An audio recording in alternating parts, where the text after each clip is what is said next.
শুভ সকাল বন্ধুরা, সবাই কেমন আছেন? আশা করি ভালো আছেন। আমরাও ভালো আছি। আজকে সকাল সকাল অনেকগুলো নদীর পোয়া মাছ নিয়ে এনেছে। আপনারা কি বলেন এই মাছটা? আমরা তো পোয়া মাছ বলি।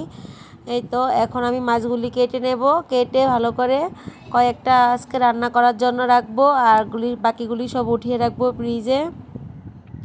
আজকে আবার কাজ আছে, ওয়াশিং মেশিনে কাপড় চোপড় দিতে হবে। কয়েকটা কাপড় চোপড় ওয়াশিং মেশিনে দিয়ে আসলাম, দিয়ে আমি এখান দিয়ে রান্না করতে চলে যাব।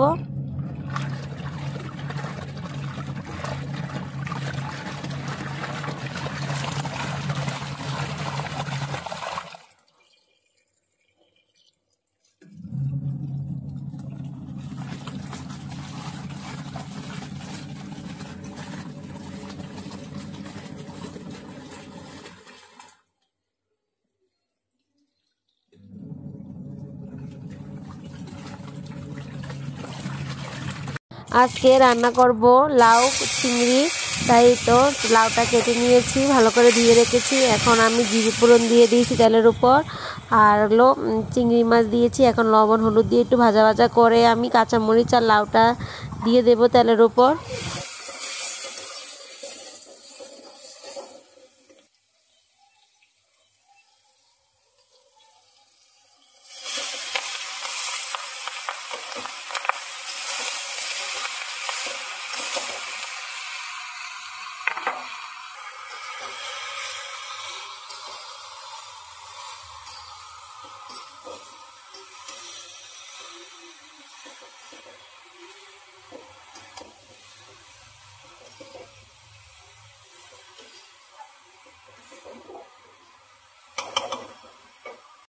লাউ রান্নাটা আমার হয়ে গেছে। এখন আমি সামান্য একটু জিরে গুঁড়া আর ধনেপাতা কুচি দিয়ে নাড়াচাড়া করে নামিয়ে নেব।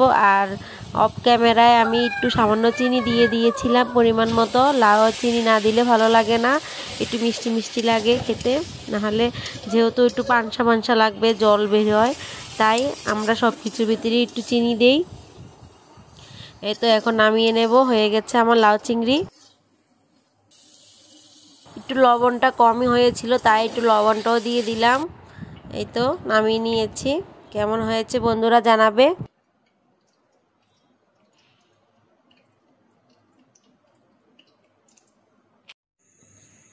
হ্যালো এভরিওয়ান, সবাই কেমন আছেন? আশা করি সবাই ভালো আছেন। এই তো রান্না বান্না শুরু করে দিলাম।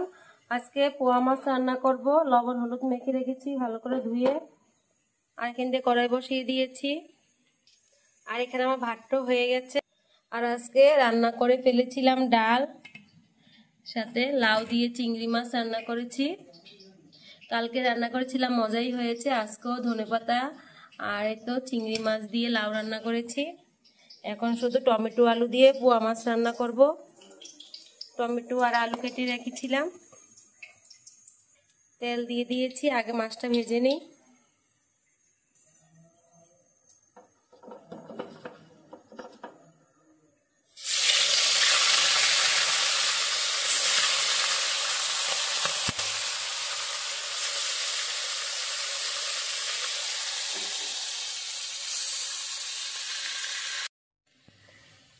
আলুটা ভাজা হয়ে গেছে, আর এখান থেকে মাছটাও ভেজে উঠিয়ে রেখেছি। এখন আমি মরিচ হলুদ আর টমেটোটা একসাথে দিয়ে দেবো গুলিয়ে।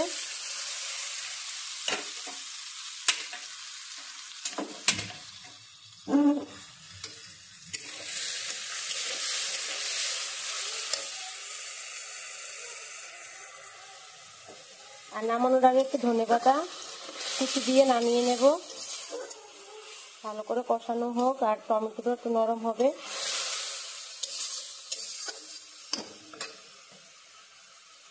একটু লবণ দিয়ে দেব।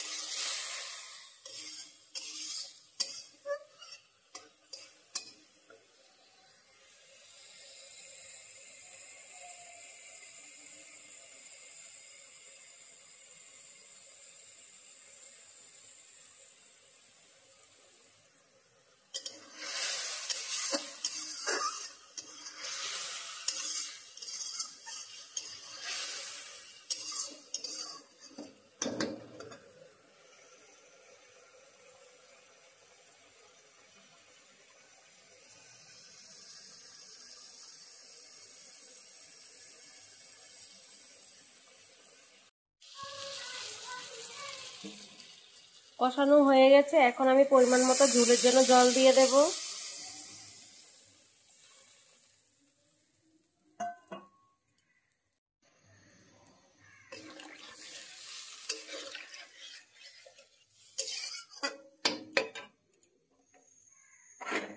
মাছটিও দিয়ে দেব।